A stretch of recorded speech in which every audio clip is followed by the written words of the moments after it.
Greetings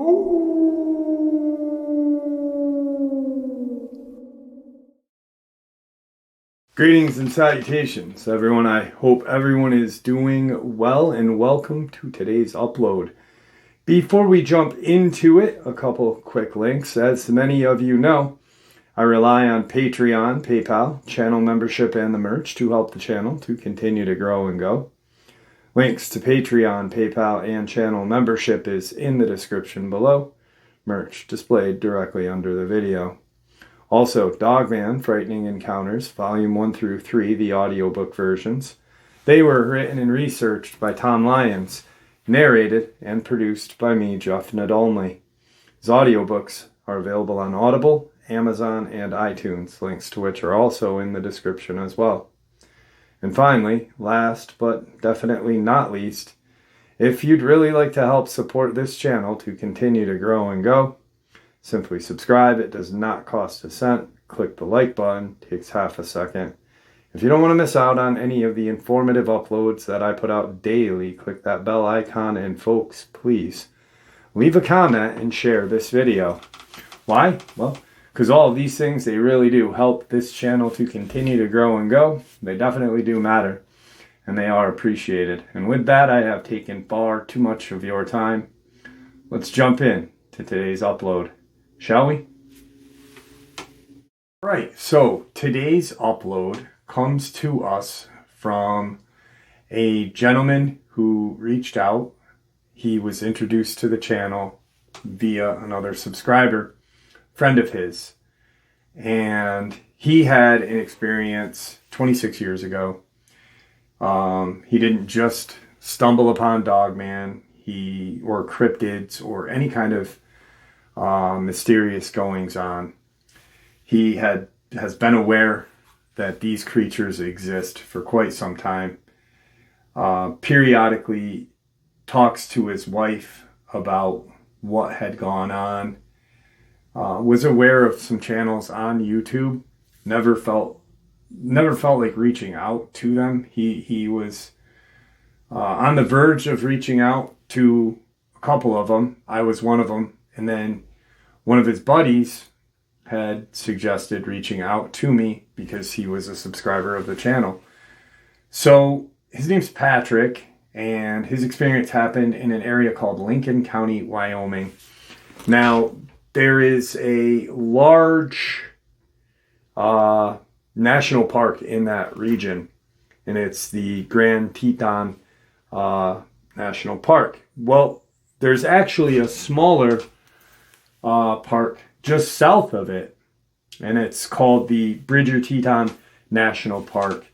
They are not the same park, even though they are sort of connected. They are not. There are two different parks.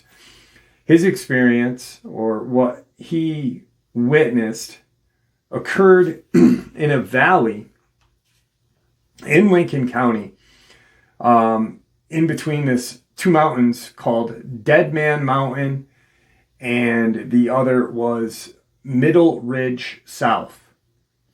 And Middle Ridge South eventually does connect to the Grand Teton. His experience happened in 1999. So I'm going to share with you, feed you guys the information and experience that he shared with me during our 40-minute conversation. And hopefully, if he can find some time today, he's going to share a little more of the experience, because he had sent me an email. Google seldom, or for some reason, doesn't send me all of my emails. And he had waited for a response and then sent a second one after his buddy told him, "Hey, did he respond to you?" And he said no. And he said, "Well, he has an issue with his Gmail.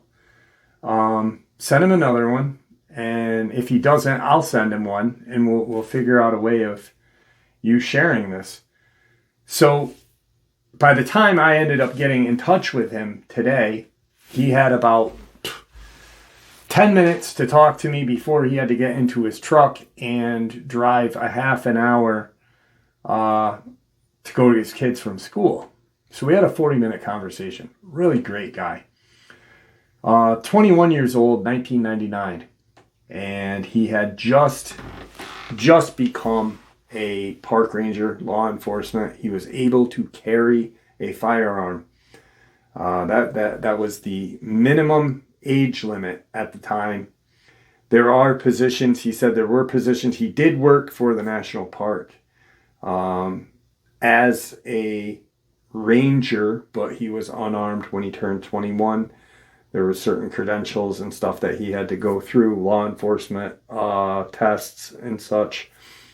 And boom, he is now a gun carrying or firearm carrying, fully law enforcement park ranger.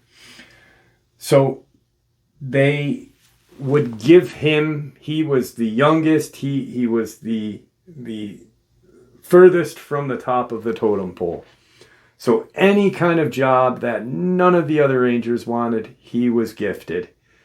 And he was told on this one particular day that apparently there was 3 girls and one of their friends out hiking. So 3 girls, 1 guy. And they had gone to go hike on the Middle Ridge South from Bridger, Teton National Park, and go up into the Grand Teton National Park. Apparently they were supposed to contact, one of the girls was supposed to contact their parents about 2 days behind schedule. So it was judged or told, hey, maybe they just went camping. Back then it wasn't like what it is now. It was, yes, if there's someone missing, they're going to send people out. But now, in the last 10, 15 years, the Rangers have really stepped up. They've really taken more of an initiative, especially if anyone is missing. Now that, thanks to David Paulides, bringing the 411 to the world's attention, not just the national attention, but the world's attention. And, because of David Paulides, it was talked about on the Today Show. So people started to really pay attention and ask, hey, why are there so many missing people in national parks? So 26 years ago, it wasn't, it was a thing, but it wasn't like, hey, it was more or less maybe they're camping, maybe they just got partied a little too hard and whatnot. We'll go and check when we get some free time or whatever. So he's sent out to this Middle Ridge South, and he proceeds to show up. He realizes that they did not make it to the trailhead. There's a kind of sign-in, and apparently they have hiked multiple times in this area. This isn't a new, fresh trip for them. So they usually sign in and, as kind of like, hey, we did this, we did it again.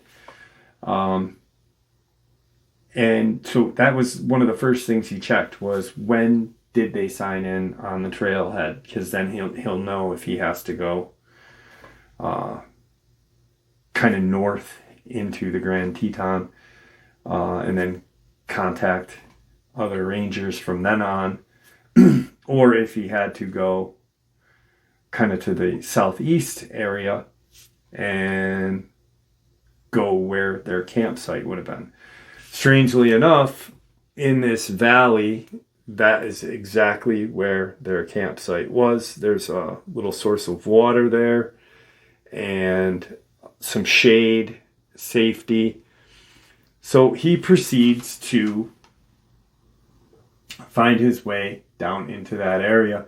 And at this time, Park rangers were not using side-by-sides like they do now. It was 99. They were using kind of like Honda four-wheel drive four-wheelers. And he proceeds to go towards this Dead Man Mountain. He's on the radio. He notifies the other park rangers or the main kind of park ranger station. Hey, these kids didn't show up to the sign-in sheet. Apparently the last person that had signed in was like 3 or 4 days prior. I'm gonna take a cruise down to where their campsite was supposed to be. So he gets to where their campsite would have been, and he starts to notice as he's on his four-wheeler, he starts to notice a little bit of kind of feelings of almost being watched. And that was strange because from the time he left the ranger station to when he got to Middle Ridge, nothing. There was no any kind of sense of dread, any kind of like, and it wasn't dread. I shouldn't have said that. It was a feeling of being watched. He didn't feel like he should not be in that area or he should leave immediately. It was, I feel like something's watching me.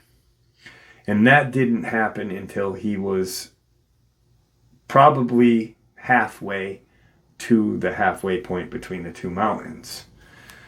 So about a quarter of the way to Dead Man Mountain. Now, he starts to notice that, I've got this feeling like, but he's not afraid. He doesn't get that kind of feeling like he's going to be attacked or whatever. It's almost like he initially, in his own words, said, I almost thought it was a hazing. Because I didn't have the feeling of dread.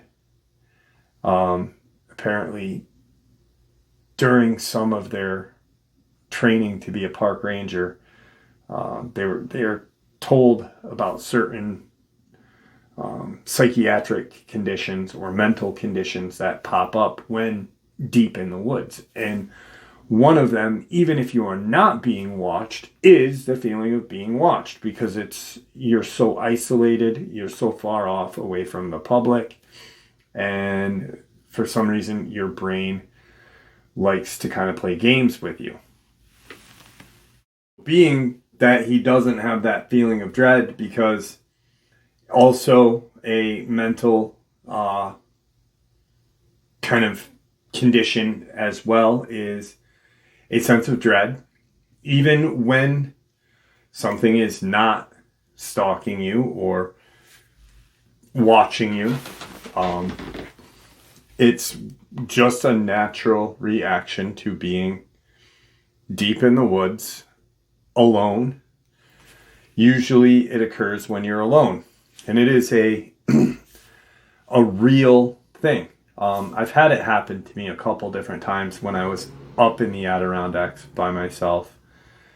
And, I've had it happen when there was something nearby, like the day that I was up there and I'm sitting on those boulders sharing a Washington State experience. I'll never forget it. And I felt like something was off. And the next thing I know, the woods just erupted in sound. Trees started getting smashed. I grabbed my camera and my bag and I started to run down the mountain. And as I looked over my shoulder, I could see something running away from me, thank God, but deeper into the mountains.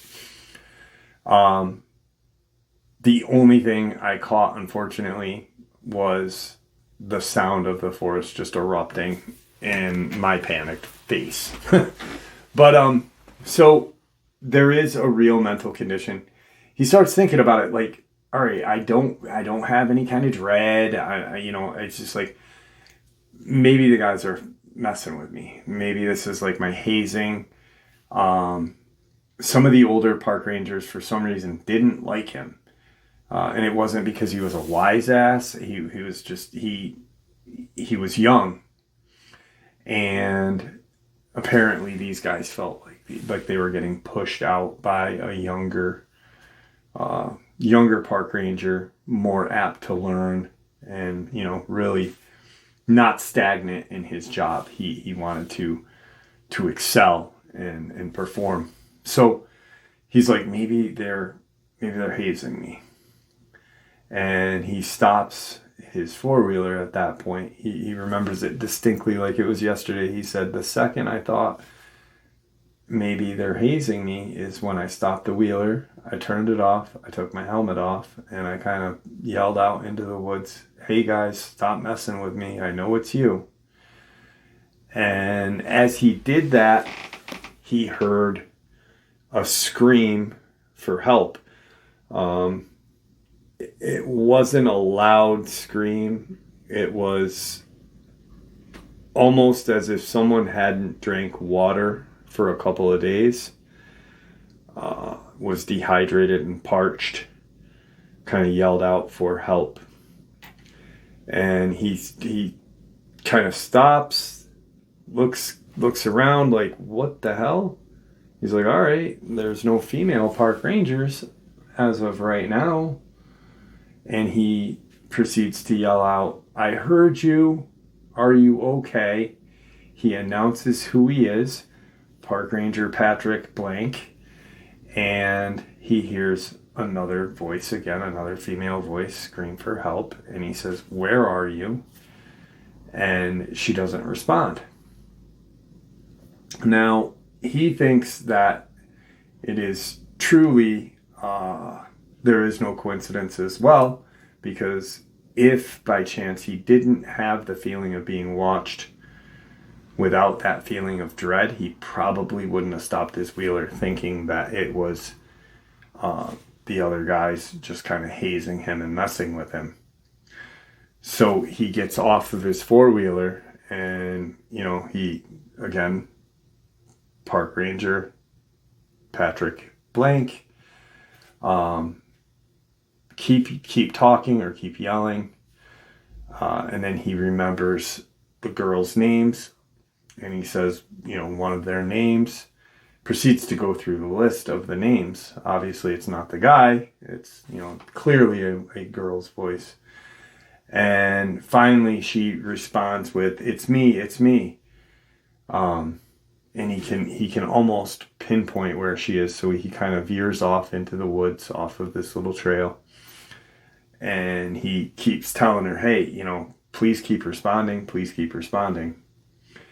For some reason, he clearly heard her voice at one angle, and then he hears her voice at a completely different angle, but still in the position he's traveling. So he was going kind of like a northeastern. He had to go now southeastern, and he gets onto another trail that he does not recognize. This is not the trail his four-wheeler is on, because once he steps out of the woods onto it, he looks around and he immediately thinks, all right, this is where we started. This is the trail that my four-wheeler is parked on. He looks behind him and it's not the trail. And he's like, huh. All right, well, I'll locate that shortly. Let's find this person who is in need of help. As he's walking, he comes to what was their campsite, and it is in tatters. There was 2 tents, apparently 2-person to a tent. So one of the girls had been dating one of the guys, or the only male camper. So 2 girls, guy and girl, in 1 tent. And the tents are destroyed. He couldn't at that point as walking up on it, see if there was any kind of like markings or tears or whatnot. They were just, it looked like they had been trampled by, a group of people running through the woods. He yells out again, "I found your campsite. Tell me where you are." He hears her again, and he then readdresses her name. Is this, because now he starts to realize that there is something off. And he wanted to make sure that this was her. He's not thinking anything other than they're all hurt. And maybe he misunderstood or whatnot. So he said, "Is this so-and-so?" And she responds, yes, it is. I can hear you. And he said, all right. He said, "I can hear you. You sound very close." And he kind of sees some movement just off to the peripheral. And he turns and he can see her. She's kind of nudged up or pushed into this kind of nook in this tree, where the roots are coming out, and she's just kind of wedged herself in there, almost in a very fearful position. The best way he described it was, he said it looked almost like when an animal is afraid, and a cat or a dog or whatnot, and they back themselves into a corner and they try to make themselves as small as possible. He said this is what this girl had looked like. She was actually, the group that he's looking for is older than him by like 4 or 5 years, each of them. And he runs over. Are you okay? He starts to, look at her, and he's like, "Hey, I'm here. We had gotten a report from the other girl's family saying that you guys were supposed to check in a couple days ago. Where's the 2 other girls in the mail? And what happened to your campsite?" And she kind of freezes, and she says, "The last I saw anyone was like a day ago, or a full day." So she had been by herself throughout an entire night. And it was the male of the bunch. He had gone and went to look for help. And he said, "Okay, well, my 4-wheeler's back there, my radio's back there, I have water. Can you walk? Are you hurt?" And she said, "Something's wrong. I twisted my ankle." And he looks at her ankle, and sure enough, her ankle was swollen and bruised and purple.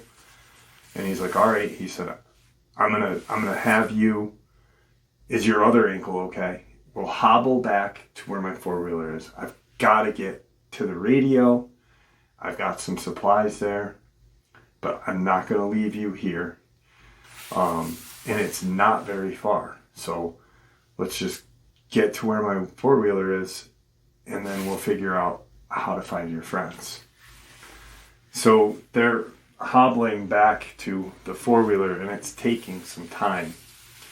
And he says, "What happened to your campsite?" He's trying to figure out exactly where everything, what the damage was from, and where everyone was.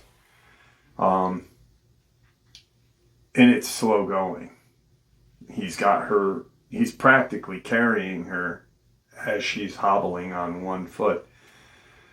She says that everything had been good. Everything was decent. That the first couple days they were out here, but then the boyfriend and his girlfriend started to they started to say they were seeing things in the woods. They kept seeing something in the woods every time they would, go hike. If one of them had gone to the bathroom or whatever. So at that point, they had made the decision to buddy system, always buddy system wherever you went. They couldn't figure out what they were seeing. They just said, it's not a feeling, it's we physically can see, but we cannot identify what we are seeing. It is rapidly moving away from us or rapidly moving in close to us to where we can't see.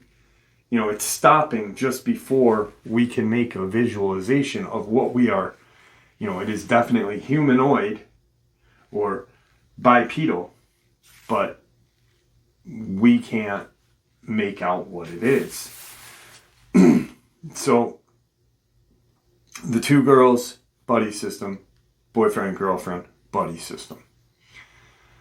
The night that they are set in the morning to go to the Middle Ridge South to go into Teton,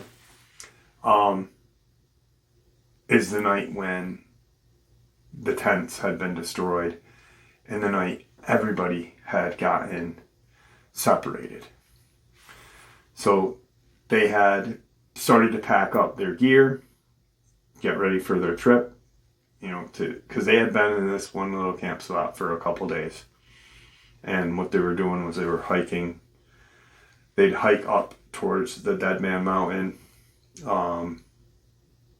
the kind of their base, and then they were going to set another base up when they got to the Grand Teton.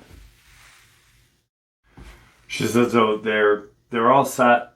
They had cleaned up. The only thing that they had to do in the morning was take down their tents.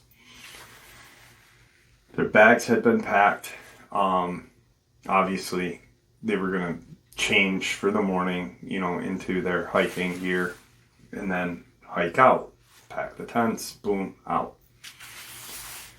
It was right around about an hour or two before they were going to head to bed. The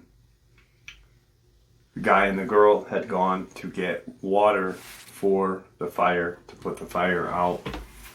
And they came running back to their campsite, out of breath. She's crying. He's in hysterics, and he's saying, we just saw what we've been seeing, or we've been, what we thought we'd been seeing, but we physically now saw it, and we need to go. We need to go now. It's dark. It's 8, 9 o'clock at night. Because they're ready to go to bed. They've got to hike out, so they're not staying up till midnight. They're not partying. They're camping and hiking. So they kind of like, what do you mean we have to go now? It's dark out. If there's something out there, we should at least get the fire a little bigger, wait until daybreak, and then head out. That way we know where we're going, what we're going to do. And eventually the guy calms down. He's adamant about leaving. He's just adamant.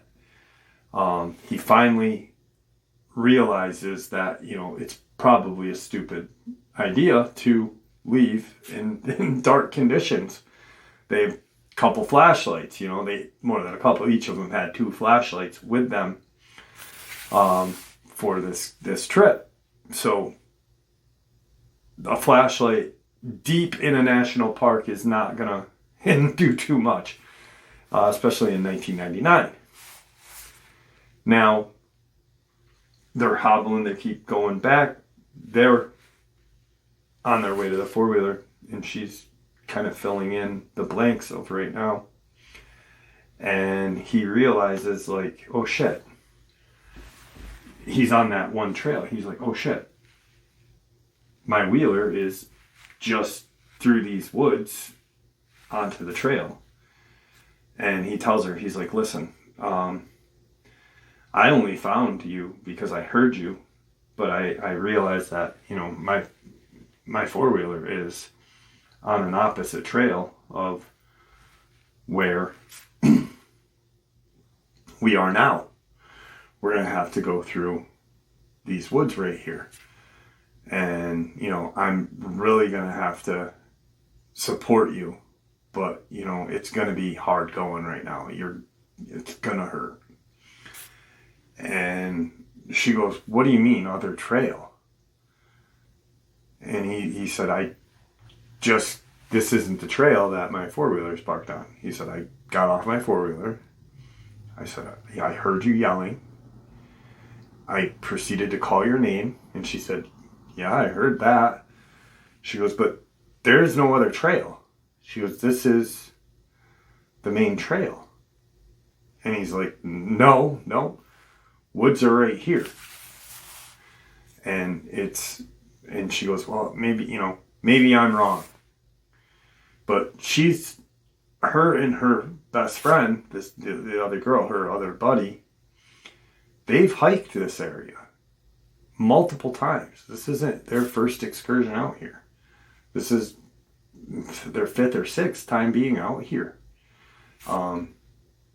So she's kind of confused because she knows that there isn't another trail over there. But she's also confused because she's been without water, without any kind of food, without sleep, crouched in as small as possible into this little area of this little tree notch. And so she says, all right, maybe I'm confused. And they proceed to cut through the woods, and she keeps, filling in the blanks. They start the fire bigger, and as they are sitting around the fire, they kind of put their backs to where the tents are, and their tents were right next to each other. So they'd have kind of like something to fall back on, and so nothing could get behind them. And even though it's a nylon tent, it's still better than nothing.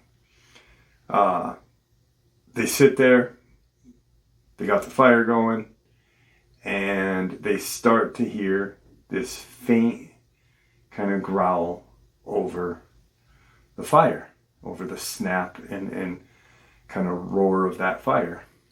And they see what they immediately knew were eyes. They were this kind of orangish yellow. They were not red and they were not yellow. They were more of like a kind of a golden orange color, more towards yellow though. They're watching these eyes, they're hearing this kind of growl, and it gets maybe 100 feet from the fire, staying in the perimeter of where the fire is. They cannot visually see what this is. They see eyes, they see a shape, and they realize that the boyfriend and girlfriend realize quickly that it is smaller than what they saw. And so they're watching it, and the guy kind of picks up this little rock and he threw it at this creature that is in the woods that they visually cannot see. That is 4.5, 5 feet off the ground. The rock kind of hits, it doesn't hit it, they can hear it hit the thud, it hits the ground in a thud, and immediately it's to its full height, somewhere between 7-8 feet in height. They watched it just raise right up. The boyfriend says, that's the same thing. That is the same thing. It's the same height. Oh my God. The girls all kind of start to break down and cry. And it just kind of walks along that kind of dark zone of that fire. And it's darker in there because that's where the shadows are cast, you know. And they're watching its eyes move back and forth as it kind of walks. Forward facing eyes. So this creature eventually had gotten bored or was just fed up with standing in the shadows and full on just ran. They watched it dropped to a quadruped position and just ran straight for the four of them. Now they are sitting pretty much elbow to elbow. Fire is in front of them, and it is just a dead sprint right towards them. They all immediately jump up and start to run in opposite directions. There was no buddy system. Worst mistake ever. As this thing's running, she said, they went one way, we went the other. She said, I don't know how we got split up because I was following her, I thought. She said, but I remember turning because I was behind my friend and I wanted to see if someone was behind me or wherever they were running. She said, and what this thing looked like was an exact image of what we know as a Dogman, but what she called was a werewolf. She described it, you know, this grayish black charcoal color, a large wolf-like muzzle, and that's pretty much what she could see. You know, she focused on those eyes, and if it was coming their way or if her friends were coming her way, what was going on. And it blasted through the fire. It didn't go around the fire. It didn't stop for the fire. It ran through the fire. There was debris and embers cast out of the fire pit, and it just plowed into the tents and proceeded to the two girls have now bolted. This thing, they could hear the tents just get mashed, and then they hear silence. She kind of whispers her friend's name because she realizes that her friend is nowhere in front of her. She can't see very well. One, the only source of light that they had readily available was that fire. Their flashlights were in their tent, one in their tent, one in their bag. And she whispers her friend's name. She cannot, there's any response. She said, at that point, I turned to see if maybe she was behind me, and I wanted to see where they were and where whatever this thing was, where it was. She said, so when I turned to look back at the camp, she said, I could immediately see the fire pit, and it was scattered, and there was embers kind of away from all of it, you know, and it had just gotten pushed out. This thing just blew through. She could see a clear shot to that fire pit, their little tiny fire pit that they had built up. The tents are down. There's an embers are on the tent. The tent is just, you know, and she sees the eyes, or one eye, because they were forward-facing eyes. She sees kind of a to her, full-on shot of this thing running peripheral to her. So she could see kind of a gold golden colored orange streak that kind of half an eye she could see. And it was going after her two good friends. It wasn't like where the three girls were best friends and one of them met a guy and he was kind of the odd man out. They all knew each other for a very long time. They all went to school with each other. The girl that she was with actually was the newest part of their friend group. And she was like maybe 6-7 years into this friend group. So the other three had been friends all through school. Immediately, she just kind of falls to the ground and crouches down because she does not want to be seen. She realizes that now those two tents are demolished, that any kind of light is going to cast into where she may be. So she kind of gets down real low and starts to crawl towards this tree that she was later found in a couple days later. Now,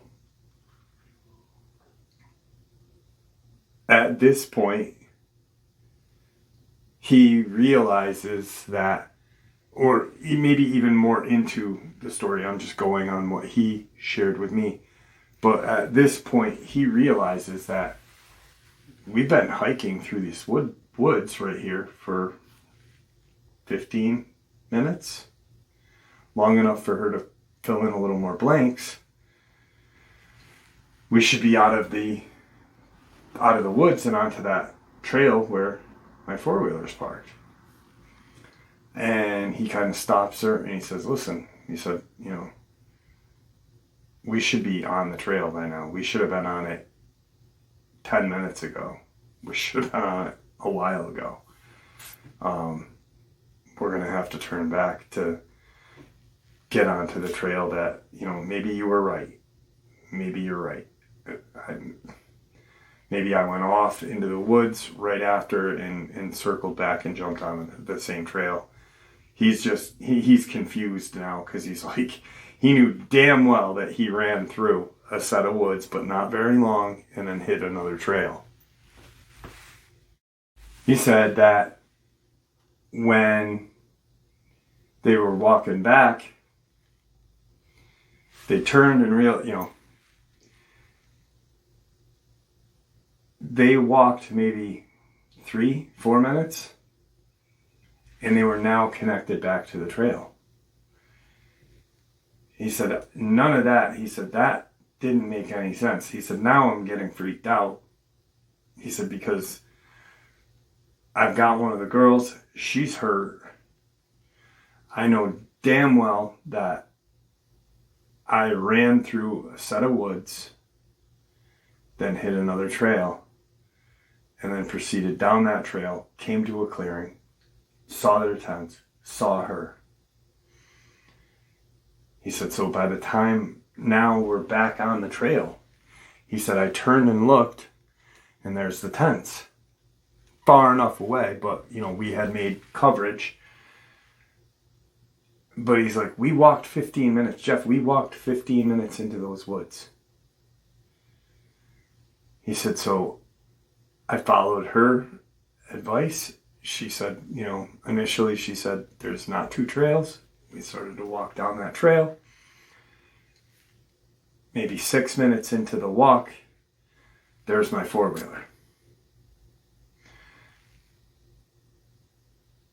He knows that trip that he had just made. He knows for a fact that he ran through a set of woods after leaving his four-wheeler.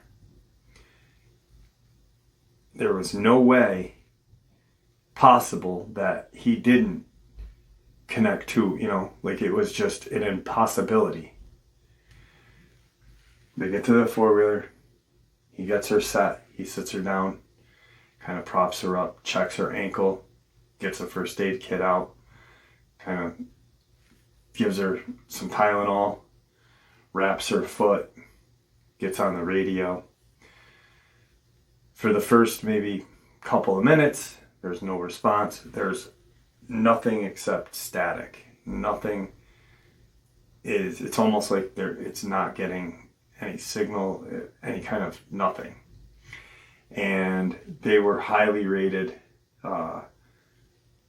walkie-talkie radio systems that they were using. Coverage was very good. He's within coverage zone. Finally, he gets a response from another one of the Rangers saying, where you been? We got another team looking for you right now. Where are you? And he said, I'm right here. I believe the coordinates are. And he just immediately says, I believe that I'm somewhere probably midway to Dead Man. And they said, all right, hang on. He hears over the radio them communicate with, or ranger station communicate with another group. Probably an hour goes by. They're stationary. They're told to sit where they were, that they believe they knew where they were. And they hear a noise coming, that vibrating four-wheeler noise. Obviously, you know what a four-wheeler sounds like. People know what four-wheelers sound like. They can hear it coming, and that was one of the reasons why there was a lack of response on the radio was they were riding four-wheelers. They were coming, doing the same thing he had been doing. They pull up and they assess the situation. Where are your friends? Are you okay? This and that. I'm good.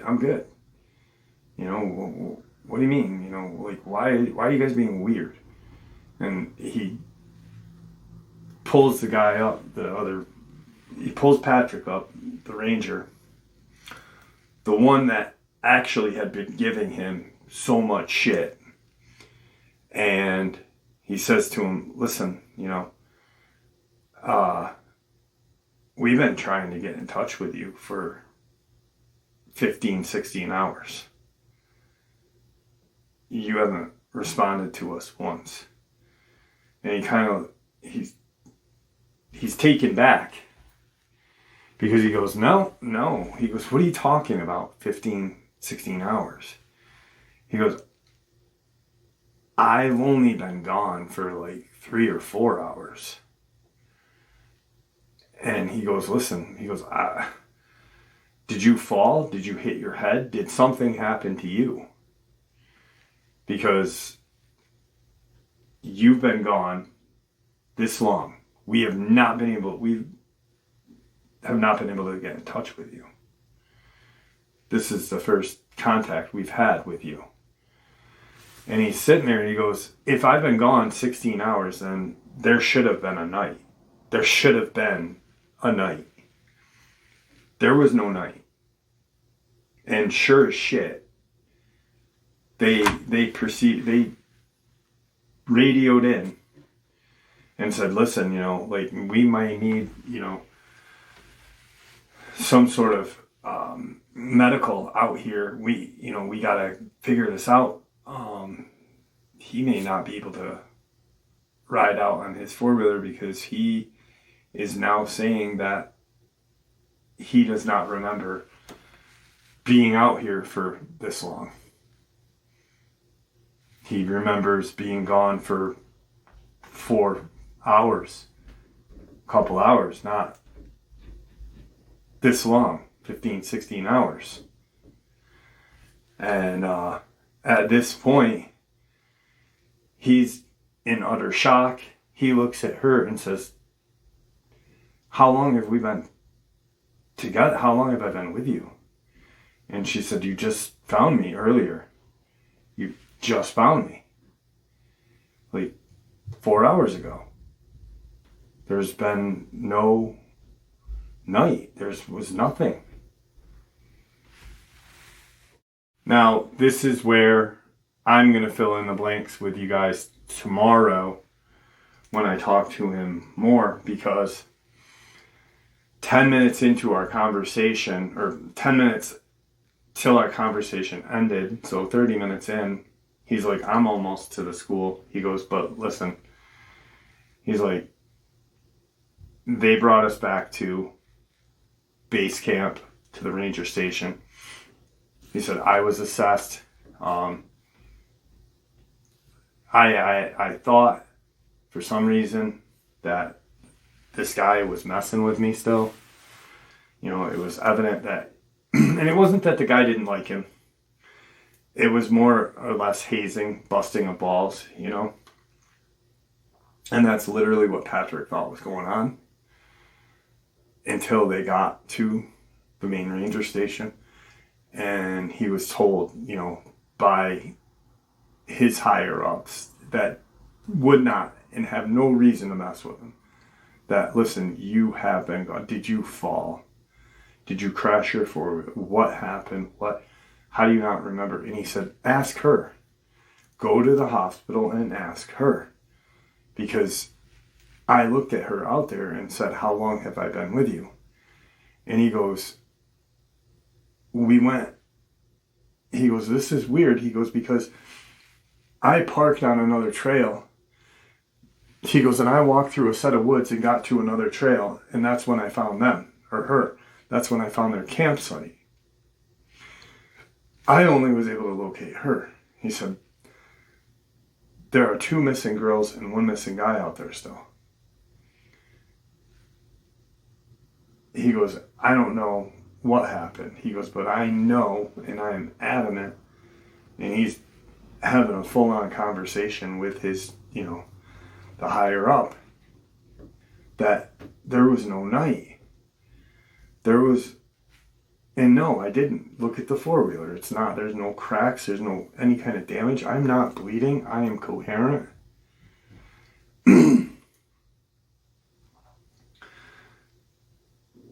So he's assessed and put on like a 2-day sabbatical or whatnot. Just take some time. Mental health downtime, physical health downtime. Take 2 days. He goes and checks on her, and she's like, you know, literally saying everything that he remembers. You found me. We walked through the woods. We realized that there was no trail on that side of the woods. We walked back to the trail. We looked, saw the campsite. We knew we were okay at that point. And we sat here. There was no night. So at this point, he goes, I'm just going to quit. I'll fill in the details tomorrow with you. He said, but I'm almost to the school. Needless to say, 3 days later, that group of rangers, along with him, all had kind of fanned out around their campsite, and they later found one of the other girls, the girlfriend, alive. She was very mentally damaged, like mentally just a wreck. Not damaged, mentally a wreck. Physically, she was very bad off from exposure, lack of water, lack of food. Her boyfriend was found in a tree, lumped over a branch, almost like someone would hang a rug over a clothesline or whatever, a towel. Almost when it fit those pictures that people talk about when a large predator suspends a person in a tree, or not a person, a animal, its kill in a tree. The third girl, her friend, her hiking buddy, was never located. Her body was never, ever located. To this day, Patrick is adamant that there's a day missing in his life that he will never get back. For some reason, he does not recall. She didn't recall. He was later told by higher ups to stay away from her and not talk to her, because now there's a full-on investigation, and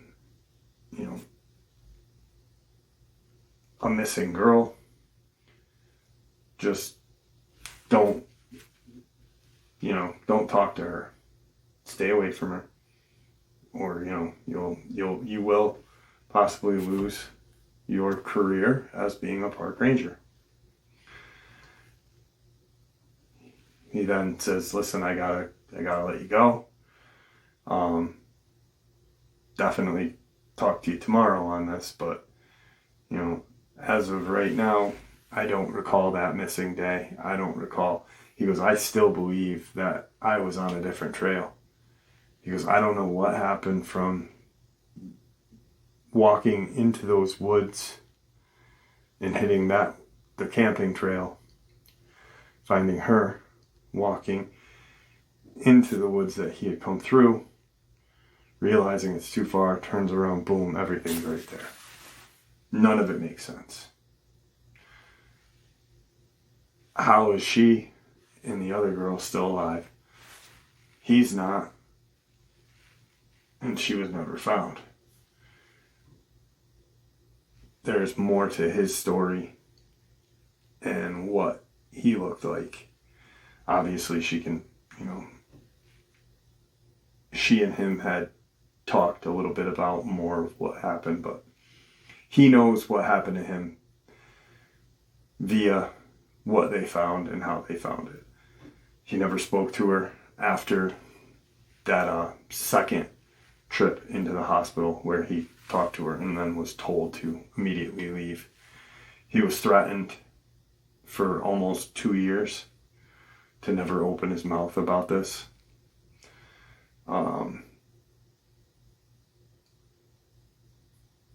He was threatened by other members of the park ranger community that he worked for and worked with. His boss proceeded to tell him that, and he then, right after this experience, he did move away from Wyoming, his home state, but he knew that if he had stayed,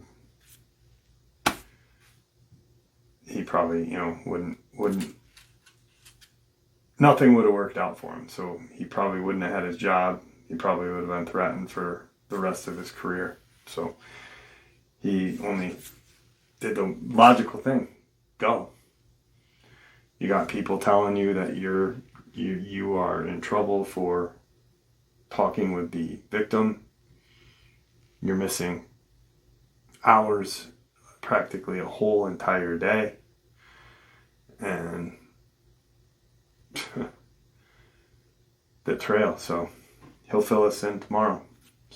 Yeah, I'll fill you in with the rest of it that he fills me in with today. With that, I'd like to thank you all for supporting the channel. It is, after all, your support that helps this channel to continue to grow and go, and what gives us all a place and a chance to share our experiences and theories judgment-free. These creatures are real. These events have happened. Share this information. Share it with your friends and family. Just like, the only way we'll ever get answers to what's going on is by sharing information and speaking to, it's pretty insane. I don't know. I wish there was more time, because I could tell he's definitely got, I can't imagine getting your job for years after you rescued somebody treated like that. So thank you for all of your support, and God bless you all.